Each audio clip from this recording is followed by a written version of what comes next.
पिपरी कोल्हापुर महाराष्ट्र से स्वप्निल शादगोणा पाटिल इनकी जिज्ञासा है। महाराज श्री जी के चरणों में त्रिवार नमोस्तु। महाराज श्री, हमेशा यह देखा जाता है कि किसी परिवार के दान देने पर उसके नाम से शांतिधारा विधान आदि किया जाता है। यदि कोई गुप्त दान करते हैं तो क्या उसको विशेष महत्व है? साधारण दान और गुप्त दान में क्या अंतर है? कृपया समाधान करें। गुप्त दान क्यों करना चाहते? हमने कभी गुप्त दान नाम की चीज शास्त्रों में कहीं पढ़ी नहीं। गुप्त व्रत, गुप्त दान, गुप्त त्याग, धर्म गुप्त, पाप गुप्त किए जाते हैं, धर्म गुप्त नहीं किया जाता। पाप किए जाते, बुरे कार्य छुप कर किए जाते हैं, बुरे कार्य छुप करके कराए जाते हैं। कोई धर्म कार्य है, इसको गुप्त करने की क्यों? कारण क्या है गुप्त दान का? कोई कमजोरी है? कोई चोरी का माल है? कोई डकैती करके दे रहे हो? किसी से डर के दे रहे हो? तब गुप्त। मैंने पूरे शास्त्रों में कहीं आज तक गुप्त दान नहीं पढ़ा।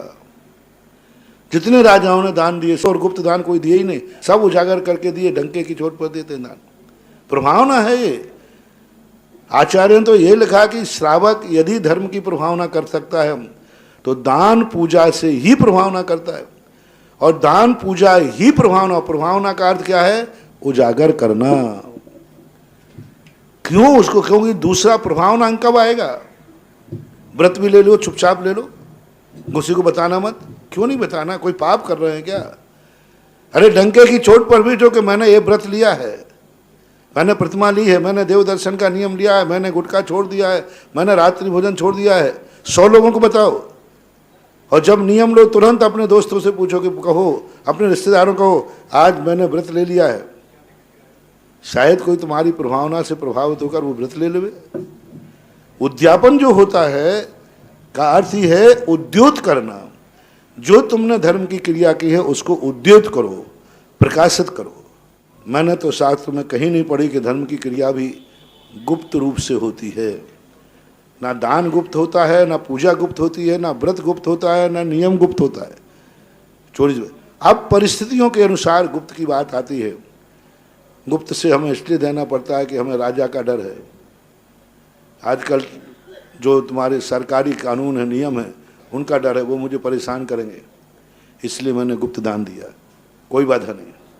चोर डकैतों का डर है, कोई बात नहीं, दे सकते हो गुप्त दान। परिवार में भाई बंधु का डर है, घर में झगड़ा होगा, इसलिए गुप्त दे सकते हो। यदि किसी को मालूम चल गया घर में तो राग द्वेष भाव होंगे, इसलिए गुप्त होता है। गुप्त दान का मेरा निषेध नहीं है।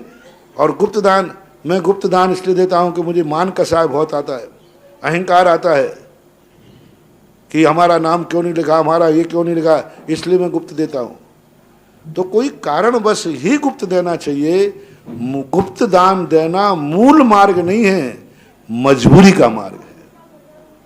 मूल मार्ग नहीं है, मजबूरी का मार्ग है। व्रत छुप कर लेना मूल मार्ग नहीं है, मजबूरी का मार्ग है। क्योंकि मालूम है सबको मालूम चल जाएगा तो मुझे नियम नहीं लेने देंगे, सबको मालूम चल जाएगा तो हमें व्रत नहीं लेने देंगे, इसलिए वो चोरी छुपे लेता है। यानी अपवाद मार्ग कहलाता है, मूल मार्ग नहीं। मूल मार्ग तो यही है कि धर्म का उद्योतन करो, प्रभावना करो और सबको डंके की चोट पर कहो, यदि कोई डर नहीं है तो। और जो मैंने कारण बता दिए ये कारण हैं तो गुप्त दान भी देना चाहिए। एक व्यक्ति ने कहा, महिलाओं ने कहा, महाराज जी हम दान तो देना चाहते। माँ जी आए, बोले महाराज जी लेकिन मेरी बहू को पता नहीं चलना चाहिए। यदि पता चल गया तो महाराज जी हो सकता है बुढ़ापे में मुझे घर से निकाल दे, और दान तो मुझे देना है। मेरे पास फलाने सोना रखा है, ये रखा, मैंने दे दो, गुप्त दान दे दो। कोई मैं सामने देने में भी सामने नहीं आऊं, कमेटी वाले पहचानते हैं, और कमेटी वाले पहचानते ये लोग कह देंगे तो हमके ये तो और बड़ी आफत हो गई।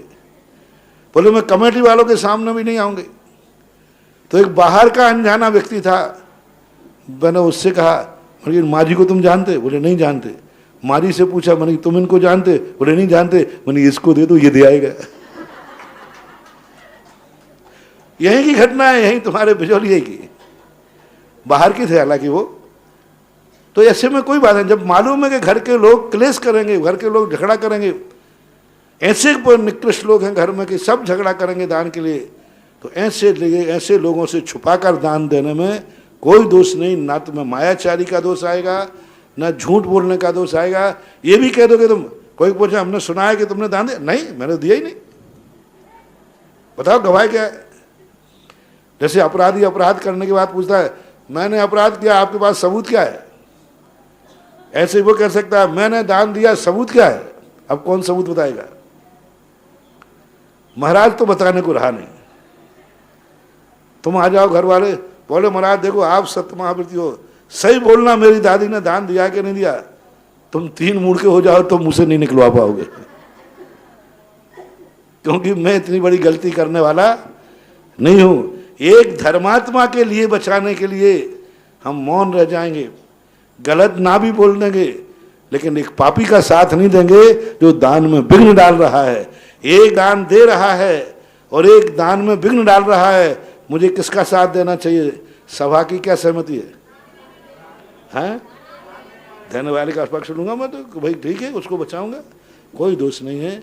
इसलिए आज का युग ऐसा है कि लोगों को गुप्त दान देने में मजबूर, जो दान देते हैं बड़े बड़े दान देते हैं वो गुप्त देना ही चाहते हैं, क्योंकि उनको हजार समस्याएं हैं, बहुत दिक्कत हैं।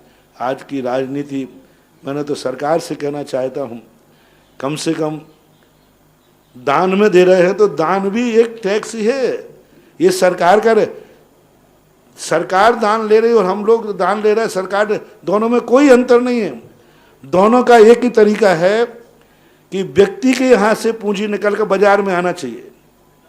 सरकार तुमसे टैक्स लेकर बाजार में भेज देती, रोड डलवा देती। हम टैक्स तुमसे दान लेकर मंदिर बनवा देते, बाजार में पैसा कहाँ पहुंचा?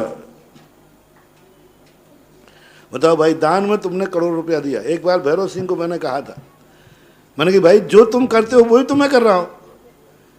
आप टैक्स लेकर के इनको मजदूरों को मारते हो। उस समय नरेगा चल रहा था, नरेगा कोई होता ना कोई स्कीम, नारेली में था। तो बोले महाराज देखो अकाल पड़ा है, ऐसी बोले तो हम तो तुम पैसा कैसे बांटते हो? बोले महाराज हम नरेगा योजना चलाते। मैंने क्या करते हो? बोले तालाब बनवा दिया, ये बनवा दिया। बनाना कुछ नहीं है, उस बहाने उनको मजदूरी देते हैं। मैंने कहा यही मैं करता हूँ, सेठों से पैसा लेकर मंदिर बनवा देता हूँ, वो पैसा मजदूरों के घर पहुंच जाता है। यही तो नरेगा, और है क्या नरेगा? मैंने उनका पूरा नरेगा मरेगा समझा, पर मैंने कहा कि मेरा भी नरेगा यही है, क्योंकि मंदिर बनता है, बोलो ये मंदिर बन रहा है, ये सारा पैसा सेठ के यहां से निकलकर किसके घर पहुंचा? मजदूरों के बाद, ईंट के भट्टे के पास पहुंचा, लोहार के पास पहुंचा, लकड़ी वाले के पास पहुंचा, मिस्त्री के पास पहुंचा, सब गरीबों के पास जाकर के पहुंच गया। इसको लोगों को नहीं दिखता कि ये धर्म के जितने आयतन हैं ये भी सरकारी नीति के अंतर्गत आते हैं। फर्क इतना है कि तुम्हारा नाम अलग है और हमारा नाम अलग है। तुम डंडे के बल पर लेते हो और हम आशीर्वाद के बल पर लेते हैं, फर्क इतना है। लेकिन पैसा वही है, सब कुछ वही, पूरे सिस्टम देख लेना आप, क्योंकि मंदिरों में कोई पूंजी इकट्ठी तो होती नहीं, जो भी दान आता है वो बाजार में चला जाता है। इसलिए भारत देश की ये दान की नीतियों पर हमेशा सरकार को और सबको सोचना चाहिए कि दान को बढ़ावा दो, क्योंकि जो पैसा तुम टैक्स में नहीं निकाल पाओगे वो भारत देश के लोग दान में निकाल सकते हैं। तुम्हें आम से मतलब है कि गुठली से? तुम टैक्स में नहीं निकलवा सकते, वो छुपाएंगे। व्यक्ति श्रद्धा से दान में निकाल सकता है, और टैक्स और दान दोनों का एक ही काम है। पूंजी किसी के पास रखी है, उसको बाजार में लाओ, दुनिया में लाओ, सबके हाथों में विकीर्ण कर दो, तो ये दान की नीति कहलाती है।